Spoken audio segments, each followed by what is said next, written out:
Bonjour, voici la partie C de l'exercice numéro 1 du bac ES de Nouvelle-Calédonie de mars 2017.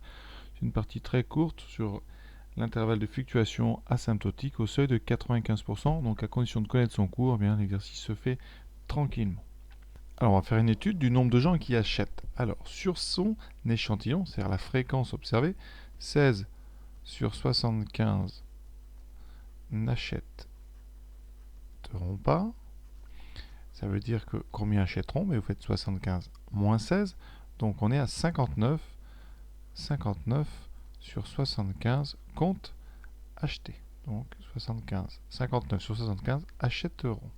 Ça veut dire que la fréquence observée, eh bien, c'est donc 59 sur 75. Ce qui donne, en gardant 3 chiffres, ça donne 0,787. Et maintenant, on va déterminer l'intervalle de fluctuation asymptotique. Évidemment, avant de le déterminer, on va vérifier que les conditions sont bonnes pour pouvoir le faire. Et donc, on commence toujours par ça, les conditions.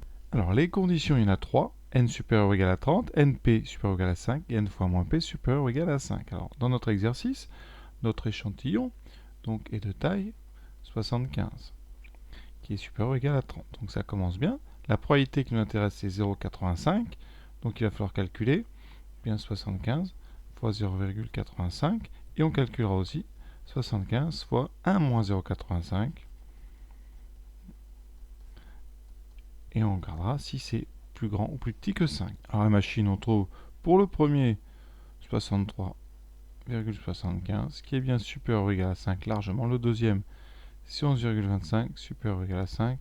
Donc, les conditions sont remplies. On peut utiliser donc un intervalle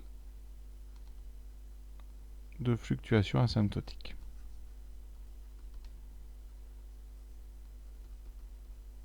Voilà, donc maintenant on va le faire. La formule n'est pas facile, mais bon, a priori vous aurez révisé, donc vous la connaissez. Voilà, la formule, je l'ai écrite, hein, P moins 1,96 racine de P fois moins P sur racine de N. Et évidemment, ici P vaut 0,85 et N vaut 75. Vous avez donc juste à remplacer. J'ai déjà fait le calcul sur la calculatrice. Vous obtenez l'intervalle ici. Donc à gauche, c'est 0,769. Et à droite, donc vous aurez 0,931 en arrondissant au millième. Donc maintenant, on regarde, 0,787, ça appartient à notre intervalle I. Donc la fréquence observée, petit f en général, appartient bien à l'intervalle ici de fluctuation asymptotique à 95%. Conséquence, eh bien, on ne peut pas, donc le fleuriste ne peut pas, donc le fleuriste ne peut pas rejeter son hypothèse, ne peut pas.